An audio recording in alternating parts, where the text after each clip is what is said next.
What's up, everybody? Welcome to Podcast Now. I'm Alex. In this video, we got a pretty important update, I would say, from a friend of the channel, of course, and an amazing guy, of Steven of Craven Something Scary. He's been on a freaking roll with just posting behind-the-scenes exclusive photos, videos, etc. So what I'm going to do, we're going to play the Ghostface specific clip. We'll talk about it, play it, all that jazz. Go check out his video. I'm going to link his channel, all that jazz, in the description. Again, great guy. We've had him on the channel multiple times, and he's freaking crushing it. So, well, it's a pretty big day, right? And I was waiting for this. Now, I'll be honest, okay, even though it comes from a friend, I would have preferred it would be a little bit like bigger, I guess, like to a degree, if that makes sense, or kind of more like grand, I would say. It's still impactful. It's still cool that like this is the first time.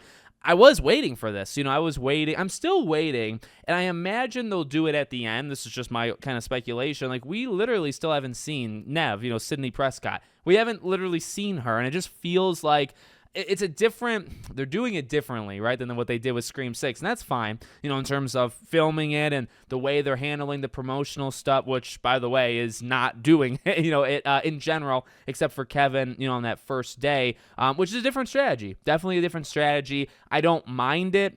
We're still getting info regardless, so I guess I really don't care, but, I am waiting for just that picture of, like, hey, and I imagine, again, at the end of the filming, they say, okay, here's a picture of Sydney. I mean, we know what she looks like, but at the it's just to kind of show her, in the element, and maybe do a Ghostface one as well. I think that would be pretty important. So again, not necessarily how I pictured it, not how I pictured it really coming out is another thing, right? But regardless, it's still pretty freaking cool. So we saw Ghostface, and you see all these clips now of like the bar and all these different the movie theater, right? You're seeing all these different things, and I was just kind of thinking in the back of my head, okay, one of these days you're going to see Ghostface, because you don't have to show a character. You can just kind of show he or she, right? You can just show that, and then you could kind of move on. So I'll show the clip, all that jazz, but I'm going to echo a lot. I watched the video too, so I heard what Steven said. So I'm not trying to steal ideas, but I thought similar things to him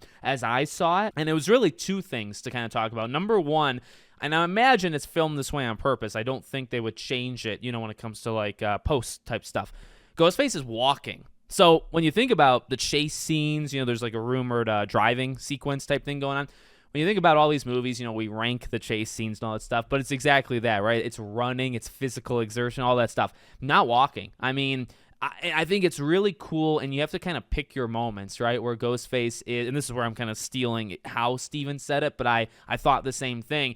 That kind of confidence, right? The ability to be like, I'm going to take my time. I'm going to walk. I'm literally going to walk, because now I don't know if there's like an alleyway there. Like you see Ghostface turn a corner, right? It could just be an alleyway. So it's like, okay, well, why would Ghostface run when that character is screwed no matter what? But there's something very special to the idea of, okay, he's so confident. He's so in control of the situation. He doesn't need to run. He's going to catch. He or she knows that they will catch up eventually, right? So I thought the same thing. I really like that idea. Two other things, I guess, in terms of the physical appearance. Now, here's the thing. It's filmed from, like, it's odd how powerful, like, phones are. And yet, when you see, like, this found footage stuff, it looks like it was filmed, like, in the 80s, right? It looks so grainy. It looks so terrible. And yet, technology is capable of, like, pretty amazing things.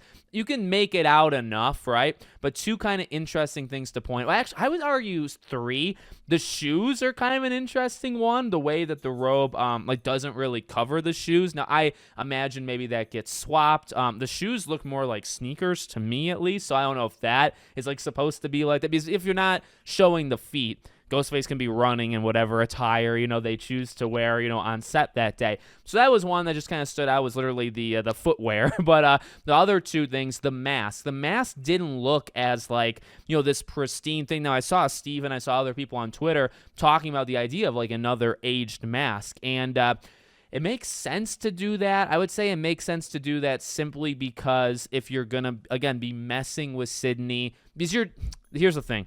You're playing with fire a little bit because of Scream 6, and so you'd be kind of doing the same gimmick twice, which I'm not a huge fan of. However, if you're taking the angle of like literally trying to make Sydney believe that, say, Stu or Roman or whoever, they're back, okay?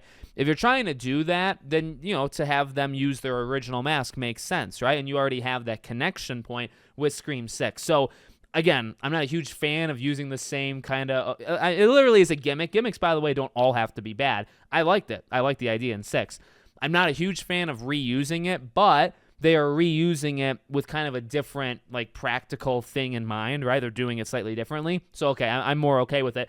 But the mask, I don't know if it looks aged. To me, to be honest with you, it doesn't look aged as much as it just doesn't look like it normally looks. Now, that could mean it's aged, but it could kind of mean anything, right? So I noticed that, and then I did notice the same thing because I watched the clip without hearing what Steven was saying, and then I listened to what he said. And I noticed it too. When he turns, kind of his side / his back, it looks reflective. It looks like shiny. And I think even without anybody commentating, over it, when you watch it, when he makes that turn, you can say, oh, there's something just going on there. No, I don't know if that's, here's the thing. Like, when you're filming these things, how one-to-one is it, right? Like, when these people are wearing the suits, especially like back in the day, right? These suits do not look as, again, these pristine kind of conditions as they look now. What kind of post effects, done to it, maybe to like make it look brighter and just more vibrant, for like theater screens, for a big motion picture kind of thing, what is actually done. But if it's not like that, what I mean? So it could be something where it's just like it is like that, it just looks like that, and they have to like fix it later, or they plan to, or it's supposed to literally be shiny, like that's part of the outfit, the get up. I don't know why that would be part of it, just a little like metallic type thing going on, but it does look cool, and it does. I would say it does stand out. I think, again, like, you don't need somebody telling you, hey, like, pay attention to, I mean, I know I said it, Steven says it, but if you literally just watch it, you can see it yourself. I think it's like a standout feature, of that kind of clip. So pretty freaking sweet. Again, not necessarily the way I envisioned it. When he like posted it, like the Twitter thing, the video and stuff, I thought it was literally going to be like, I don't know why. I thought it was going to be like a close-up picture, I don't know why I thought that, but no, I mean, this makes sense. This is how we would kind of see it right now. Again, I think what makes the most sense, just give it another couple weeks whenever the movie ends, filming, and just show a picture, because you're not spoiling, I think, anything by just showing what Sydney looks like, and then show, I guess right now, showing what Sydney looks like, and then Ghostface. Not saying you have to show them together. There doesn't need to be a promotional picture of Ghostface attacking her. Just literally have 2 promotional pictures of the 2 of them. That's it. And say the filming has wrapped. Kevin does his thanks on Instagram, and you move on, right? That's I think that's a good opportunity for them, and I gotta imagine something happens, when the movie wraps filming. We'll see. Or maybe like a knife. I imagine, I don't know. It could be like the logo, could be a knife. I think they'll do something when the movie wraps. So let me know what you guys think in the comments. Make sure, as always, you're subscribed to the channel, bell icon turned on, and I hope to see you all on the next one.